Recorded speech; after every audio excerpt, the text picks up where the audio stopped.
नमस्कार। Astrology I of the Vedas में आपका स्वागत है। फल दीपिका ग्रंथ में वो सूत्र छिपे हुए हैं जिनको जान लेने के बाद कभी भी भविष्यवाणी गलत नहीं होती है। लेकिन 90% ज्योतिषी ऐसे आपको मिलेंगे जो इन सूत्रों को बिल्कुल इग्नोर कर देते हैं।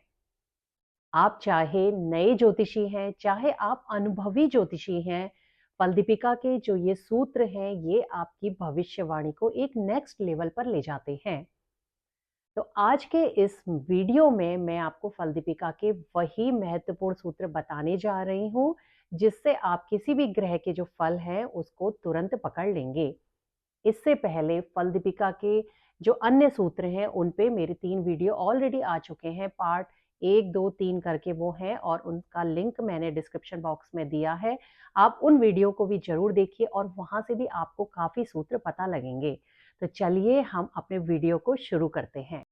तो फल दीपिका ग्रंथ में दिए गए सूत्रों में आज का पहला जो सूत्र है वो ये है।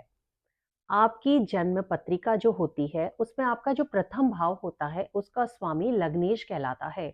और लग्नेश जब कभी भी जन्म पत्रिका के उपचय स्थानों में बैठ जाता है तो वो काफी बली माना जाता है।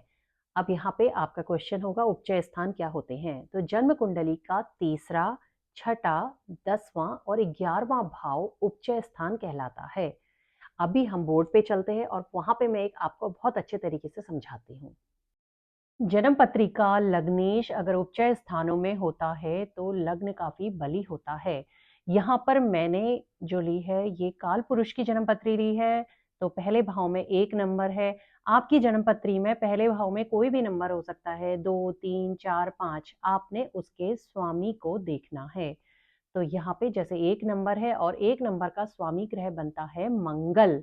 अब मंगल अगर जन्म पत्री के उपचय भावों में चले जाएगा तो मंगल काफी बली हो जाएगा, लग्न बली हो जाएगा, लग्नेश बली हो जाएगा। तो इसका स्वामी मंगल है।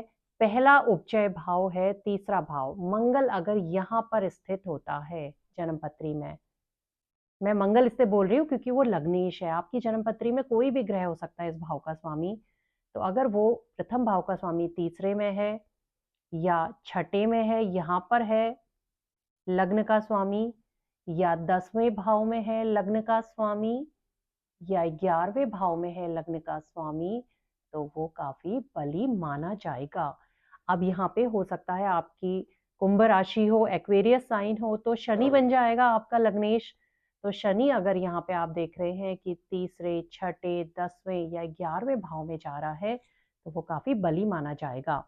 यहाँ पे मैं एक चीज और आपको क्लियर कर देती हूँ। कुछ लग्नों में ऐसा होगा कि लग्नेश इनमें से किसी एक भाव में जाकर के नीच का हो रहा होगा। तो वहां पे आपने घबराना नहीं है कि अब तो ये नीच का हो गया है। वहां पे आपने ये देखना है क्या उसका नीच भंग हो रहा है। अगर उसका नीच भंग हो रहा है तो ये और ज्यादा प्रबल राजयोग वहां पे बन जाएगा।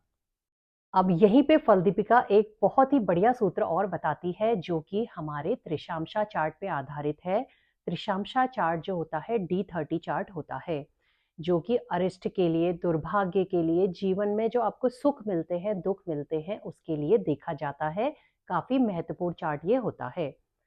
तो अगर आप कभी भी D30 चार्ट देखें किसी व्यक्ति का और वहां पे आप देखते हैं कि आपको कोई भी प्लेनेट, एक प्लेनेट हो, 2 हो या ज्यादा भी हो सकते हैं, अगर वो ग्रह आप देखते हैं उच्च के हैं, मतलब अपनी उच्च राशि में स्थित हैं, या अपनी स्वराशि में स्थित हैं, या अपने मित्र ग्रह से देखे जा रहे हैं या मित्र ग्रह के साथ स्थित हैं, तो ऐसा जो मनुष्य होता है उसको जीवन में उत्तम भाग्य, उत्तम धन और उत्तम पदवी यानी कि उत्तम पद की प्राप्ति होती है। ऐसा कहना है फल दीपिका ग्रंथ का। लेकिन वहीं पे फल दीपिका में ये भी बताया गया है, कुछ अन्य एस्ट्रोलॉजर्स का ये मत है वहां पे कि D30 में जो ग्रह है वो जब उच्च या स्वराशि का होगा तभी ये चीज मानी जाएगी। वहां पे मित्र ग्रह को उन्होंने नहीं लिया है। आप इसको आजमा करके देख सकते हैं। मैंने काफी लोगों के चार्ट्स देखे जो अपने जीवन में बहुत सक्सेसफुल रहे। तो वहां पे देखिए D1 चार्ट से हमें देखते हुए चलना है, वो चार्ट तो अच्छे ही थे और D30 चार्ट में भी उनके काफी प्लेनेट मैंने देखा था स्वराशि के हो रहे थे या उच्च के हो रहे थे। या अगर एक ही ग्रह ऐसा है तो जिस समय उनका करियर बन रहा था उस समय उसी ग्रह की दशा थी जो D30 में बहुत अच्छी अवस्था में था। तो ये काफ़ी महत्वपूर्ण सूत्र है, क्योंकि हम जब देखते हैं जन्मपत्री तो हम D1 देखते हैं, D9 देखते हैं। तो ये वर्गा चार्ट्स क्यों बनाए गए हैं? ये वर्गा चार्ट्स इसीलिए बनाए गए हैं कि आप वेरीफाई करते हुए आगे को बढ़ते हो। सिर्फ एक चार्ट को देख कर के आप प्रेडिक्शन कभी भी नहीं कर सकते हैं। आपके घर में 2 जुड़वा बच्चे हैं, तो वहाँ पे उनका D1 आपको सेम मिलेगा, तो आप कैसे प्रेडिक्शन करोगे? तो D1 से तो आप उनकी दोनों चीज़ें दोनों की लिख लोगे, लेकिन उनको वेरीफाई करने के लिए फिर आप वर्गा चार्ट्स में जाओगे। तो आज मैंने आपको ये बहुत ही बढ़िया वर्गा चार्ट्स का एक सूत्र बता रखा है। अब फल दीपिका में दिया गया तीसरा महत्वपूर्ण सूत्र है आज का। अगर आप देखते हैं कि आपकी जन्म पत्रिका में आपका जो प्रथम भाव है, उसमें आप देखते हैं कि शुक्र स्थित है, या वहाँ पे गुरु स्थित है, या वहाँ पे बुध स्थित है, तो वो लग्न काफ़ी बली माना जाएगा। हालाँकि इन प्लैनेट्स का वहाँ पे अवस्था से बली होना ज़रूरी है। और दूसरा, फल दीपिका आगे इसी में बताती है इसी सूत्र में कि अगर जो प्रथम भाव है, अगर वहाँ ये प्लैनेट नहीं है, तो अगर प्रथम भाव का स्वामी देख रहा है प्रथम भाव को, तो भी लग्न बलीय हो जाएगा। दूसरा, फल दीपिका बताती है कि अगर प्रथम भाव को गुरु देख रहा है या बुध देख रहा है, तो भी लग्न को एक बल प्राप्त होता है। लेकिन यहाँ पे फल दीपिका का ही कहना है कि शुक्र की दृष्टि का उतना महत्व नहीं है। मैं आपको एक चीज और यहाँ पे बहुत अच्छी क्लियर करती हूँ। कई लोग कहते हैं कि बुध ग्रह जो होता है, जब वो पापी ग्रहों के साथ होता है तो वो पापी हो जाता है, तो क्या उसकी दृष्टि तब भी शुभ मानी जाएगी? जी हाँ, बुध ग्रह की दृष्टि तब भी शुभ मानी जाएगी। हालांकि जो वो फल देगा, जो उसने फल देने हैं अपने भावों के या और चीज के, तो वो पाप फल ही देगा, लेकिन दृष्टि मतलब वहां पे उसकी दृष्टि से आपको एक बचाव हो जाएगा। लग्न पे शुभ दृष्टि का मतलब क्या है? आप किसी अरिष्ट में फंस रहे हैं, आपको धन की हानि हो रही है, या आपको आपका स्वास्थ्य है उसकी हानि हो रही है, या जीवन में आपको आपके करियर में किसी तरह की हानि होने वाली है, तो वहां पे लग्न पे प्रथम भाव पे ये दृष्टियां जो होती हैं, वो आखिर में आपको निकाल करके भी ले आती हैं। ये महत्व होता है। तो मैं एक बार बोर्ड में समझा देती हूँ, क्योंकि कई लोगों को नहीं पता होता है, तो ये वाला सूत्र भी बोर्ड पे सीख लेते हैं। फिर से मैंने कालपुरुष की ही जन्मपत्री ली है। आपकी जन्मपत्री में कोई भी नंबर पहले भाव में हो सकता है। तो इस सूत्र के हिसाब से अगर प्रथम भाव में आप देखते हैं कि आपका शुक्र ग्रह आ जाए, या यहाँ पे बुध ग्रह आ जाए, या यहाँ पे गुरु ग्रह आ जाए, या इसका स्वामी आ जाए, यहाँ पर एक नंबर है और एक नंबर का स्वामी मंगल होता है, ये चारों नहीं, इनमें से कोई भी एक ग्रह अगर आ जाता है यहाँ पे, तो भी लग्न को एक बल प्राप्त हो जाता है। अब यहाँ पे देखिए, यहाँ पे तो गुरु जो है अपने मित्र की राशि में है, तो गुरु तो यहाँ पे बली हो जाएंगे, लेकिन बुध यहाँ पे शत्रु राशि में होगा तो कमजोर हो जाएगा, शुक्र भी कमजोर हो जाएगा। तो कई लग्नों में क्या होगा कि बुध एग्जॉल्टेड भी हो सकता है, मित्र राशि में भी हो सकता है, तो उसी हिसाब से आप उसको बल उसका बढ़ जाएगा या उसका बल घट जाएगा। लेकिन कहने का सीधा सा मतलब है कि बुध शुक्र या गुरु में से कोई एक ग्रह स्थित हो या इसका स्वामी स्थित होता है, तो ये लग्न काफी बली हो जाता है। अब यहाँ पे इन्होंने दृष्टि को भी लिया है, तो अगर हम देखें कि प्रथम भाव पे हमारे यहाँ पे जो दृष्टि आ रही है, देखिए ग्रह जो है सप्तम दृष्टि जो है ज्यादातर ग्रहों की होती है, तो मैं यहाँ पे ले रही हूँ। मान लीजिए बुध यहाँ से देख रहा है, बुध की दृष्टि जा रही है यहाँ पे, तो लग्न को एक बल मिलेगा, चाहे ये बुध यहाँ पे शनि के साथ ही स्थित हो, मंगल के साथ भी स्थित हो, कोई बात नहीं, ये मैलिफिक हो गया कोई बात नहीं, इसकी दृष्टि हमेशा शुभ होगी। अब बुध की दृष्टि शुभ यहाँ पे इस व्यक्ति को इंटेलिजेंट भी बनाएगी। अब यहाँ पे बुध ना होकर के मान लिया जाए गुरु स्थित हो जाए, या गुरु यहाँ पे या यहाँ पे स्थित हो जाए, तो गुरु की तो 5वीं और 9वीं दृष्टि भी होती है ना, तो वो लग्न को देखेगा, तो फिर से लग्न को एक बल मिल जाएगा।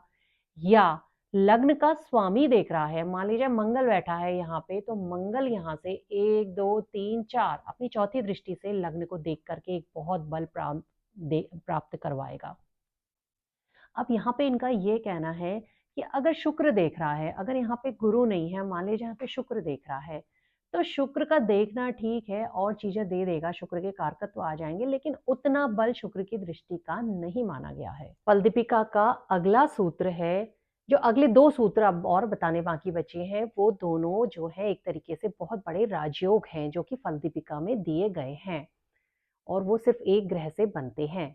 तो उनमें सबसे पहला जो सूत्र है, वो ये है कि जन्मपत्री में जो आपका प्रथम भाव है, जो जन्मपत्री है, उसका जो प्रथम भाव है, उसमें कोई भी पाप ग्रह ना हो, पहली शर्त।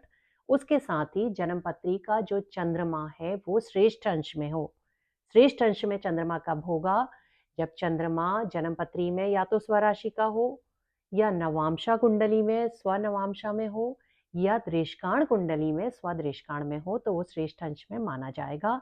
और तीसरी शर्त उन्होंने बोली है इस राजयोग के लिए कि ऐसे चंद्रमा को कोई बलवान ग्रह देखता हो। अब वो बलवान ग्रह आपकी जन्मपत्री में शनि भी हो सकता है, मंगल भी हो सकता है, गुरु भी हो सकता है या कोई और भी हो सकता है, लेकिन वो ग्रह बली होना चाहिए स्वयं भी। अब ग्रह बली कैसे होता है, आप लोग बहुत ज़्यादा कंफ्यूज होते हैं, तो इसीलिए मैंने इस पे अभी 2-3 वीडियो पहले ही एक वीडियो बनाया था कि ग्रह अवस्था से बली कैसे होते हैं। तो अगर आपको नहीं आता है, नहीं पता है ग्रह कैसे बली होता है, तो आप उसको ज़रूर देखिए, उसका लिंक भी मैंने डिस्क्रिप्शन बॉक्स में दे दिया है। तो जो ग्रह अवस्था से बली होगा उसकी दृष्टि होनी चाहिए। तो 3 शर्तें बता दी मैंने इस राजयोग के लिए। लग्न में कोई पाप ग्रह ना हो, चंद्रमा श्रेष्ठ अंश में हो और तीसरा उस चंद्रमा को कोई बलवान ग्रह देखता हो। तो फल दीपिका का ये कहना है कि ऐसा व्यक्ति बड़े सुंदर शरीर वाला होता है, साथ ही सर्वभूमि अधिकार राजा होता है। इतनी बड़ी बात बोली है। सर्वभूमि अधिकार राजा का सीधा सा मतलब है कि बहुत बड़ी पदवी उसको प्राप्त होती है। अगर ये योग किसी की पत्री में है, किसी को अगर जीवन में बहुत बड़ी पदवी मिलेगी, तो उसके साथ आपको पता है सम्मान भी आ जाएगा, खुद ही धन भी आएगा, जीवन में खुशियां भी आएंगी। तो ये सारी चीजें साथ में खुद ही आ जाती हैं। इसको मैं बोर्ड में अभी समझा दूंगी तो और अच्छे से समझ में आ जाएगा। उससे पहले मैं एक सूत्र आपको और बता देती हूँ।